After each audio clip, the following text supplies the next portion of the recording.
Bonjour à tous, bonjour à tout le monde. Aujourd'hui, encore une petite vidéo sur les dérivés. Et aujourd'hui, on va apprendre à calculer la dérivée de la racine de x plus la racine de x plus la racine de x, le tout à l'intérieur. Ok.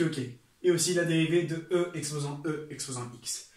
Ok, donc ici on a trois exposants, ici on a trois racines. Bon, comment faire? On va tout simplement utiliser le chain rule. Ok, ici, ça va être une application pure de la théorie sur le chain rule. Alors, dans un premier temps, la dérivée de la fonction globale, ça va être 1 sur, et donc 2 fois, et donc toute cette racine. Donc la racine de x plus la racine de x plus la racine de x. Et donc on a multiplié par la dérivée de ce qu'il y a à l'intérieur. Et donc la dérivée de ce qu'il y a à l'intérieur, c'est quoi? À l'intérieur, c'est x plus la racine de x plus la racine de x. Et donc la dérivée de ce qu'il y a à l'intérieur, ça va être 1 plus, et donc la dérivée de la racine de x plus la racine de x.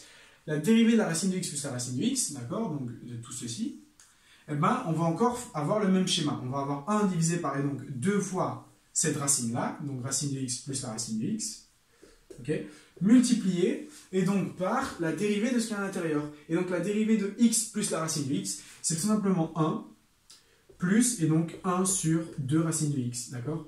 La dérivée de ce qu'il y a à l'intérieur ici, c'est tout simplement cette dérivée-ci.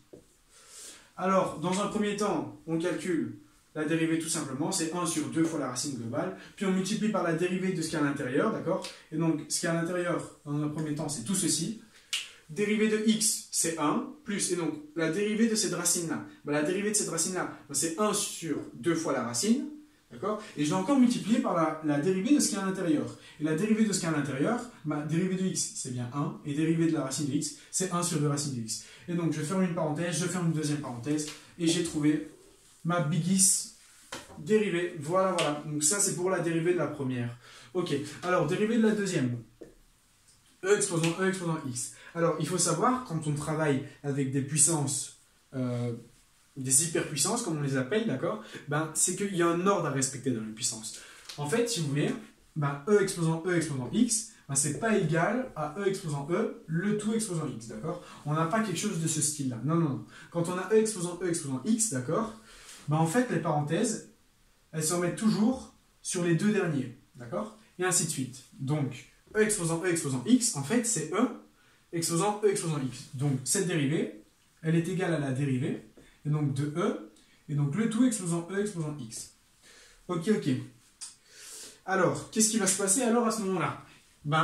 C'est très simple, on a la dérivée d'une exponentielle. On sait que la dérivée d'une exponentielle, c'est l'exponentielle en elle-même, multipliée par la dérivée donc, de ce qui est en exposant. Et la dérivée de ce qui est en exposant, la dérivée de l'exposant x, c'est tout simplement E exposant x. Et donc, on a que la dérivée de E exposant x, c'est tout simplement l'exponentielle multipliée par et donc, la dérivée de ce qui est en exposant. Ok, donc ici, c'est dans le cas où j'en aurais eu 3. Qu'est-ce qui se serait passé si j'avais eu la dérivée et donc de E exposant x? Dans un premier temps, vous recopiez la fonction, vous multipliez par la dérivée de ce qui est au-dessus. Et donc la dérivée de ce qui est au-dessus, c'est quoi? La dérivée, ça va être la fonction, encore une fois, donc l'exponentielle. Mais cette fois-ci, avant vous en avez 4, maintenant vous prenez la dérivée de tout ceci. Donc vous n'en mettez que 3. Le tout exposant x. Vous devez remultiplier par la dérivée de l'exposant. Ici, l'exposant, c'est bien tout ceci. Donc c'est E exposant x. Vous n'en mettez que 2. Et donc la dérivée de ceci, pareil, vous devez multiplier par et donc l'exposant. Et donc on a la dérivée de E exposant x qui est égale à E exposant multiplié et ainsi de suite.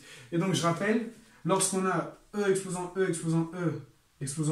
x, d'abord on multiplie par tout ceci, d'accord? Puis ainsi de suite et ainsi de suite. Les parenthèses viennent comme ça, d'accord?